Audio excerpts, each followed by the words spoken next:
اعوذ باللہ من الشیطان الرجیم بسم اللہ الرحمن الرحیم الحمد للہ رب العالمین والعاقبۃ للمتقین الصلاۃ والسلام علی سید الانبیاء والمرسلین والحمد للہ رب العالمین۔ لاکھوں کروڑوں درود و سلام وجہ تخلیق کائنات آقا نامدار احمد مجتبیٰ محمد مصطفیٰ سرکار دو عالم صلی اللہ علیہ وسلم، ان کی ازواج مطہرات، تمام آل اولاد اور اہل بیت پر۔ ناظرین کرام، الحمدللہ رمضان المبارک کا بابرکت مقدس مہینہ اپنے آب و تاب کے ساتھ چمک رہا ہے اور دمک رہا ہے۔ نہ صرف کراچی پاکستان، دنیا بھر کے تمام عالم اسلام میں مسلمانان گرامی دن میں روزہ رکھ کر، رات میں تراویح میں قرآن مجید سن کر سنا کر اس دن کا اہتمام کر رہے ہیں، احترام کر رہے ہیں۔ نہ صرف نماز اور قرآن ہو رہا ہے، نوافل کی بھی عبادتوں کا احترام کیا جا رہا ہے۔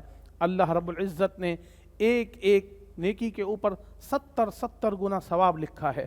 ناظرین کرام، اس بابرکت مقدس مہینے میں نہ صرف حقوق اللہ بلکہ حقوق العباد بھی ادا کیے جا رہے ہیں۔ لوگ نہ صرف زکوٰۃ، صدقات، خیرات، عطیات بھی دے رہے ہیں، اپنے ساتھ اپنے ماتحتین ملازمین کا بھی خیال رکھا جا رہا ہے۔ ناظرین کرام، کیا ہی خوبصورت انداز ہو ہمارے اور آپ کے مال کی تقسیم کا، اگر اس میں میرے اور آپ کے ہم اپنے بہن بھائیوں کا خیال رکھیں، اپنے ماں باپ کا خیال رکھیں، اپنے تابعین ملازمین کا خیال رکھیں، ماں باپ کے بہن بھائی کمزور ہیں ان کا بھی خیال رکھنا ہے۔ یہی میرے اور آپ کو اللہ نے اس بات کے لیے ہمیں اور آپ کو چنا ہے۔ ناظرین کرام، اللہ رب العزت ہمیں اور آپ کو اگر مال دے تو ہم دو کام کریں۔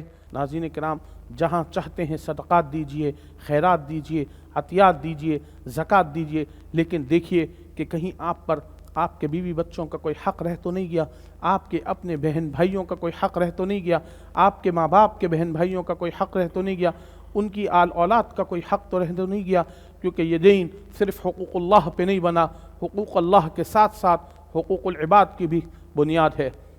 ہم اور آپ لا الہ الا اللہ محمد الرسول اللہ پڑھنے والے لوگ ہیں، تو ہم نے اللہ کی عبادت کرنی ہے، محمد الرسول اللہ صلی اللہ علیہ وسلم کی اطاعت کرنی ہے۔ ناظرین کرام، میں اور آپ اللہ کے دین کو، محمد الرسول اللہ صلی اللہ علیہ وسلم کے دین کو سمجھنا چاہتے ہیں، تو ہمیں اور آپ کو یہ سمجھنا ہوگا کہ محمد الرسول اللہ صلی اللہ علیہ وسلم کے گھرانے کی کیا کیا قربانیاں ہیں جس کے بعد یہ اسلام زندہ ہوا۔ ناظرین کرام، اسلام میرے اور آپ تک اس طرح نہیں پہنچا، اس میں ہمارے وجہ تخلیق کائنات آقا نامدار احمد مجتبیٰ محمد مصطفیٰ سرکار دو عالم صلی اللہ علیہ وسلم کے گھرانے کی بڑی قربانیاں شامل ہیں۔ اسلام زندہ ہوا ہے ناظرین کرام کربلا کے بعد۔ میرے ساتھ آج پینل پر موجود ہیں میرے قابل احترام، میرے سر کے تاج، عزت مآب جناب مفتی ابو ذر غفاری صاحب، جناب علامہ سید شہریار نقوی صاحب۔ آپ کسی تعارف کے محتاج نہیں، کئی کتابوں کے آپ مصنف ہیں۔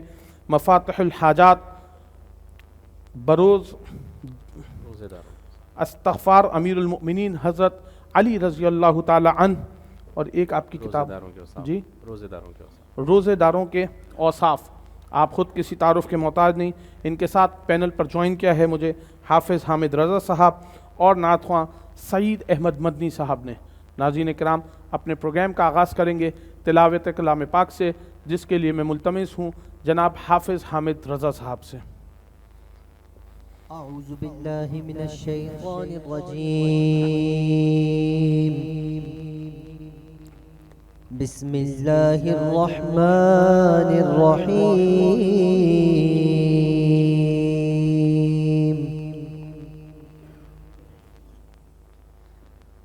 افلا ينظرون إلى الإبل كيف خلقت وإلى السماء كيف رفعت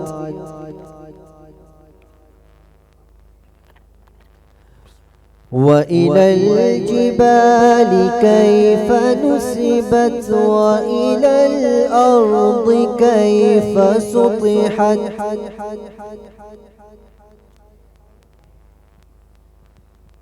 فذكر إنما أنت مذكر لست عليهم بمسيطر إلا من تولى وكفر فيعذبه الله العذاب الأكبر إن إلينا إيابهم ثم إن علينا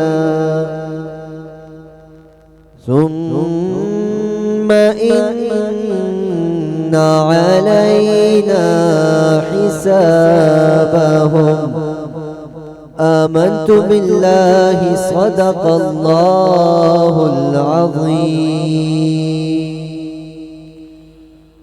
جزاکم اللہ خیر. یہ تھے جناب حافظ حامد رضا صاحب تلاوت قرآن پاک فرما رہے تھے. ناظرین اکرام، بڑا مشکور ہوں جناب علامہ سید شہریار نقوی صاحب، آپ تشریف لائے میرے پروگرام میں، مجھے عزت بخشی. سر میں آپ کا ایک تو اس طریقے سے مشکور ہوں کہ آپ میرے پروگرام میں تشریف لائے، اور دوسرا میں صرف آپ کا نہیں بلکہ آپ کے پورے مسلک کا اس طریقے سے شکر گزار ہوں کہ اسلام زندہ ہوا کربلا کے بعد، اور کربلا کی صحیح نشاندہی کی آپ لوگوں نے.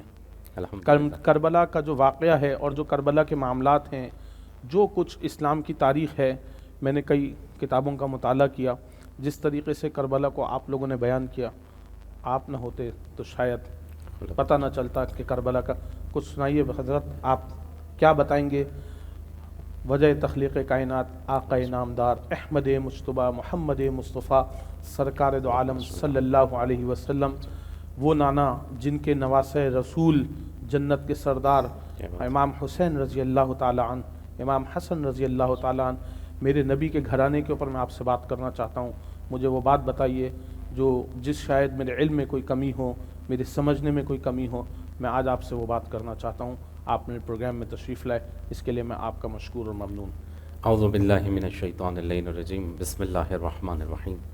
الحمد للہ رب العالمین والصلاة والسلام علی اشرف الانبیاء والمرسلین، اللہم عجل لولیک الفرج. سب سے پہلے تو آپ لوگوں کا شکریہ کہ آپ نے اس بابرکت محفل میں ہمیں بھی حصہ ڈالنے کا موقع عنایت فرمایا. اور یہ اچھی بات ہے کہ ذکر کربلا ہو رہا ہے، ذکر اہل بیت ہو رہا ہے، کسی مکتب کسی مسلک سے ہو رہا ہے، بہرحال ہو رہا ہے. اور آپ نے فرمایا کہ میں ان پر بات کروں. میں کیا بات کروں؟ جن کی سواری بننے کے لیے رسول اللہ آمادہ ہوں، جن کی سواری رسول اللہ بنے، ان پر ہم کیا بات کریں؟ جن کے کپڑے جنت سے آئیں، ان پر ہم کیا بات کریں؟ جو جنت کے سردار ہوں، جن کے بارے میں قرآن میں آیتیں ہوں، جبرائیل جن کے قصیدے پڑھے، ان پر ہم کیا بات کریں؟ لیکن بہرحال کیونکہ انسان ہیں اور انسانوں تک علم تو پہنچنا ہے، اس در کا صدقہ کھانا ہے، اپنا نام لکھوانا ہے ان نوکروں میں. تو کچھ عرائض آپ کی خدمت میں پیش کروں کہ یہ وہ گھرانہ ہے جس کی ابتدا سے انتہا تک صرف توکل ہے. آپ اس گھرانے کو دیکھیں، انہوں نے اپنے سارے معاملات خدا پر چھوڑ دیے. یعنی توکل کا لفظی ترجمہ ہی بھروسہ ہے کہ انہیں اللہ پر اتنا بھروسہ تھا کہ انہوں نے اپنے سارے معاملات اللہ پر چھوڑ دیے، اور پھر اللہ نے انہیں نہیں چھوڑا. جیسے میں نے ابھی جنت کے لباس کی بات کی کہ جب بچوں نے جنت کے لباس کی بات کی تو پھر اللہ نے چاہا کہ اللہ کی طرف سے لباس آئے.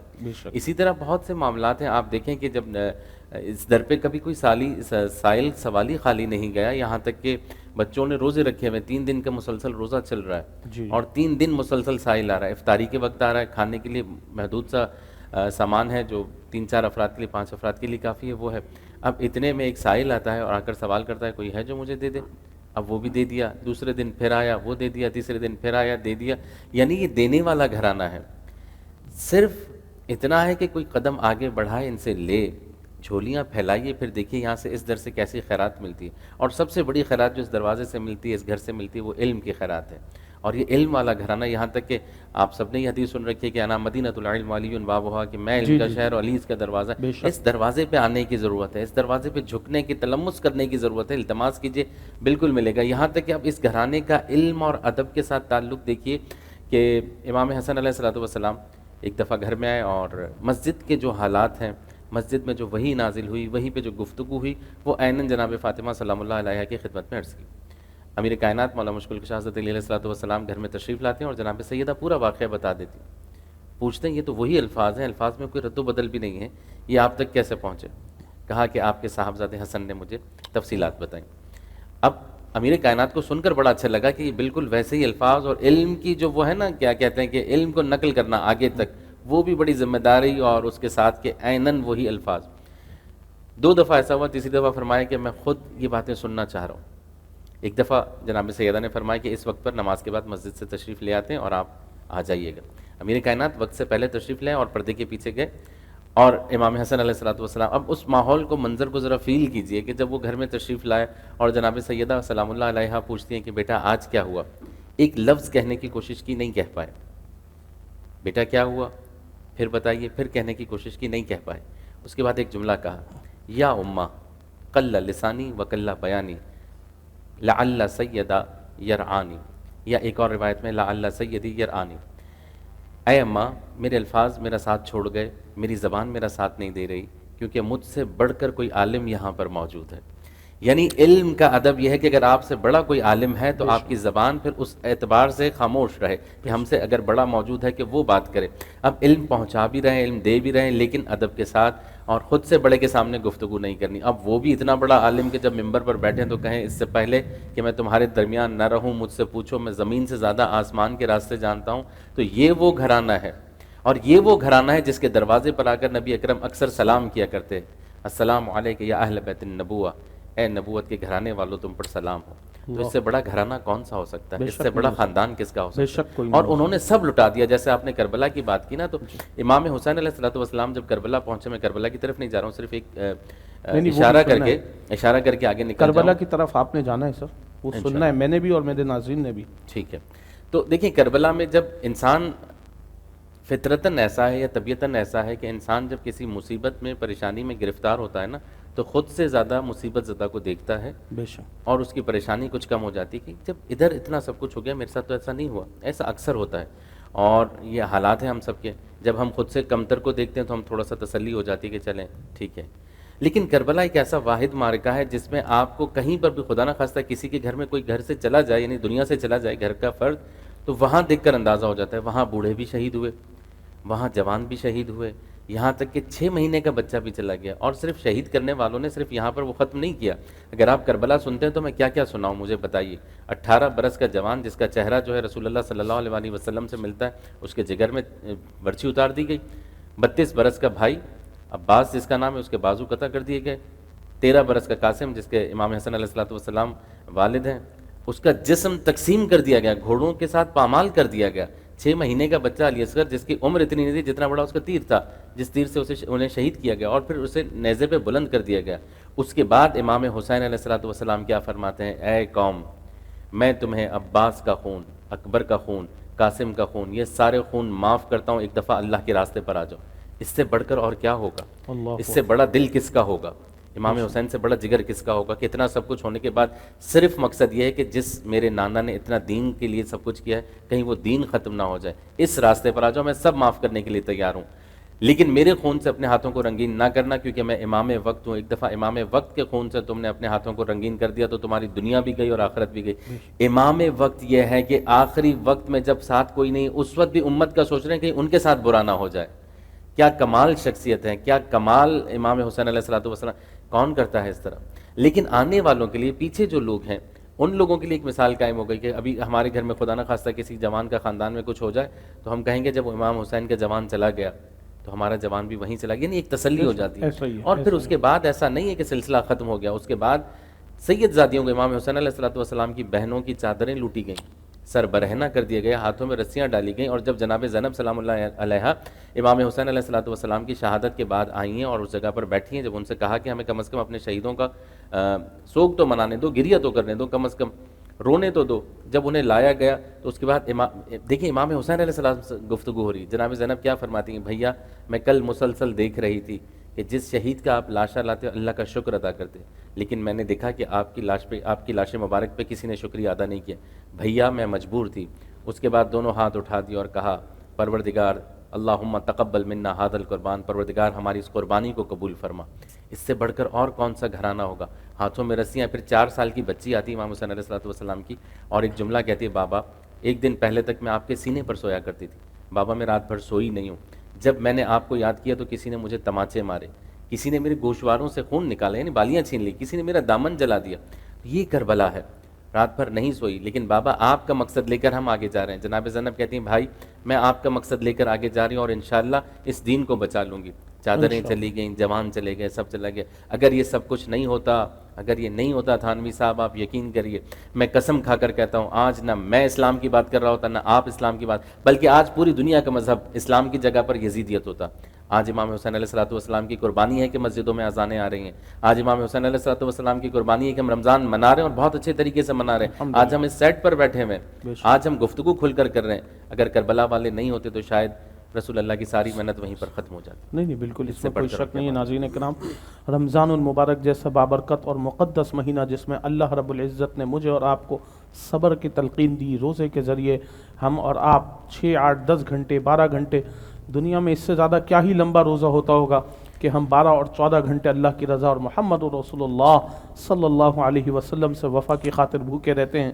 جیسے علامہ صاحب نے بیان کیا کربلا کے معاملہ، اور کئی دن تک میرے نبی کی آل بھوکی رہی اور اسلام زندہ ہوا۔ پھر کربلا کے بعد بی بی فاطمۃ الزہرا رضی اللہ تعالی عنہ کے در پر ایک دفعہ اللہ کے رسول سرکار دو عالم صلی اللہ علیہ وسلم تشریف لے گئے، تو بی بی فاطمۃ الزہرا رضی اللہ تعالی عنہ جو جنت کے سرداروں کی ماں ہیں، حضرت علی کرم اللہ وجہہ کی اہلیہ اور دختر رسول سرکار دو عالم صلی اللہ علیہ وسلم، ناظرین کرام دین زندہ ہوا ہے، محمد رسول اللہ صلی اللہ علیہ وسلم اور ان کے گھر آنے کے بعد، تو جب اللہ کے رسول ان کے گھر تشریف فرما لے گئے تو پتہ چلا کہ بی بی فاطمۃ الزہرا رضی اللہ تعالی عنہ کے گھر میں کھانے کو کچھ نہیں تھا۔ اور پھر جب انہوں نے پولا تو بڑا بابا نے نبی سرکار دو عالم صلی اللہ علیہ وسلم نے فرمایا کہ بی بی فاطمۃ الزہرا سے کہ تمہارے بابا نے بھی پیٹ پہ پتھر باندھ رکھے ہیں اور 3 دن سے کچھ نہیں کھایا، اللہ کمی بیشی معاف فرمائے۔ ناظرین کرام، ہم سے اور آپ سے 10، 12 گھنٹے کے روزے اور یہ صبر نہیں گزرتا، اور دیکھیے کہ کربلا میں کیسے کیسے واقعات ہوئے ہیں۔ جیسے کہ علامہ صاحب نے فرمایا کہ کربلا نہ ہوتی تو آج میں اور آپ اسلام پہ بات کر نہیں سکتے تھے۔ یہ تو الحمدللہ اللہ کا شکر ہے کہ ہم اور آپ اللہ کی نعمتوں کو اس سے مالا مال ہیں، پھر بھی اللہ کے مشکور نہیں ہیں، اللہ کے ممنون نہیں ہیں، ٹھنڈے ٹھنڈے کمروں میں بیٹھے ہوئے ہیں، بڑی بڑی گاڑیوں پہ گھوم رہے ہیں۔ آپ اگر پڑھیں تو پتہ چلے کہ جس اسلام کے اندر مجھے اور آپ کو اللہ نے داخل کیا، الحمدللہ ہم اور آپ نبی کے ماننے والے، علی کے ماننے والے، حسین کے ماننے والے، ہم اور آپ خلفائے راشدین کے ماننے والے ہیں۔ اللہ نے ہمیں اور آپ کو منتخب کیا ان خوش نصیب روحوں میں جن کو اللہ نے اسلام جیسا دین دیا، ورنہ ہم اور آپ کفار ماؤں کے پیٹ میں اتار دیے جاتے تو کیا کرتے؟